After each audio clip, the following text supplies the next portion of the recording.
এবং হাইফাতেও অ্যাটাক হয়েছে। শুধু তাই নয়, আমরা মনে করি হাইফা আর তেল আবিব কি টার্গেট করছে না, দখলদারদের জনগণ প্রাণে বাঁচার জন্য কয়েকটি শহর বেছে নিয়েছেন, কারণ এই শহরগুলোতে ইরান এখন পর্যন্ত আক্রমণ করেনি। আজকে ইরান সেখানেও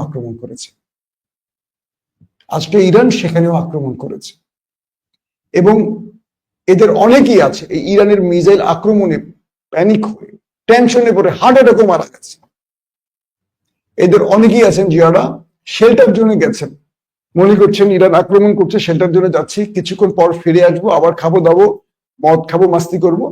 কিন্তু আজ বেশ কদিন তারা শেল্টার জোন থেকে ফিরে আসতে পারছেন না। কারণ কি? ইরান থেমে থেমে অ্যাটাক করছে, থেমে থেমে সাইরেন বাজছে। তারা কখন যাবেন, কখন আসবেন? আর ইরান যে অ্যাটাকগুলো করছে, যেগুলো হাইপারসনিক অ্যাটাক, এগুলো আসলে সাইরেন বাজার পর তারা দৌড়ে শেল্টার জন্য যাওয়ার সুযোগ পাচ্ছেন না। 4-5 মিনিটের মধ্যে এগুলো ঢুকে যাচ্ছে ইরান থেকে দখলদার দেশে, সরাসরি হিট করে উড়িয়ে দিচ্ছে। তো দখলদার দেশের অনেকেই বলছেন যে আমাদের শেল্টার জন্য এখন নিরাপদ নয়। এত মানুষ শেল্টার জন্য একসাথে গাদাগাদি করে রয়েছে, সব রকম ব্যবস্থা তারা বুঝতে পারছেন না।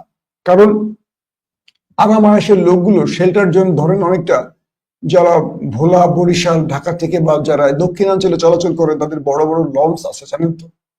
তো লঞ্চের একটা শ্রেণী হলো কেবিন, আরেকটা হলো ফ্লোরিং।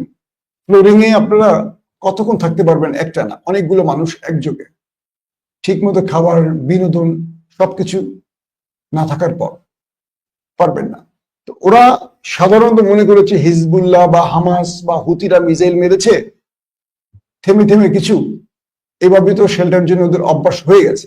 কিন্তু ইরানের আক্রমণে ওরা যে বিষয়টি বুঝতে পেরেছে যে ওদের ভবনগুলো যখন ধসে পড়ছে, এরকম আক্রমণ তো এরা করেনি, ইরানের মতো বাকিরা করতে পারেনি।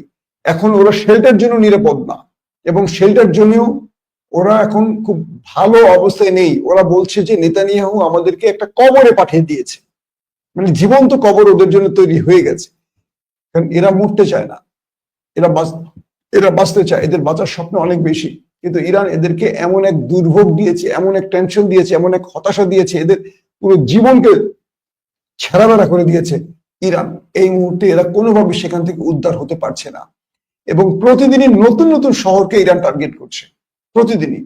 এবং সেই টার্গেট অনুযায়ী আজকেও বেশ কিছু অঞ্চলে নতুন করে অ্যাটাক করেছে ইরান, যে শহরে